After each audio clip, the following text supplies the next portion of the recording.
大家好，欢迎观看居家101，我是阿杜。我们之前做过视频更换 Tesla Model 3的空气过滤网，今天我们将会再安装一个树叶挡板。这个部件原厂没有，有些非原厂部件还会在这里安装过滤网，不过我没有这样做，我也会解释为什么。那我们就开始吧。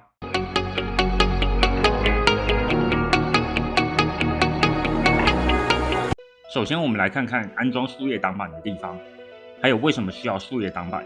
我们将前车厢打开，右边有雨刷喷水的加水口，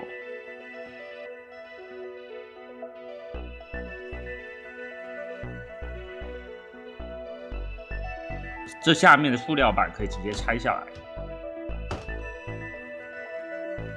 这下面有特斯拉的12伏电池，左边有一个进气口。你可以看到这塑料板上面有很多很大的缝，树叶是有可能会掉进去的。如果你觉得不可能，你可以看看我之前换 Subaru Forest 的空气过滤网，你就会知道其实是很有可能的。有一些非原厂的厂家在这边设计了一个过滤网，不过我不建议这样做。第一，像是树叶有可能会掉进这里，湿气也会进入这里。如果这个过滤网湿了，车子里面就会有发霉的味道。第二，这里是车子空气进入的地方，下面已经有过滤网了。如果我们在这里多加一个，空气的阻力就会太大。这样对空调本身很不好。我们在换家里空气过滤网的视频就说过，外面卖的空气过滤网密度越高，代表过滤效果更好，但是空气阻力会变大。如果不经常更换，可能反而会影响空调的寿命。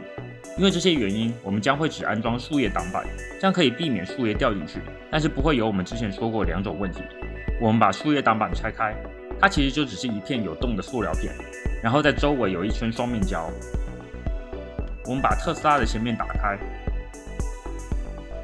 我们顺便清理一下灰尘，然后把它放进去，看看合不合适。然后我们将一圈的双面胶撕开，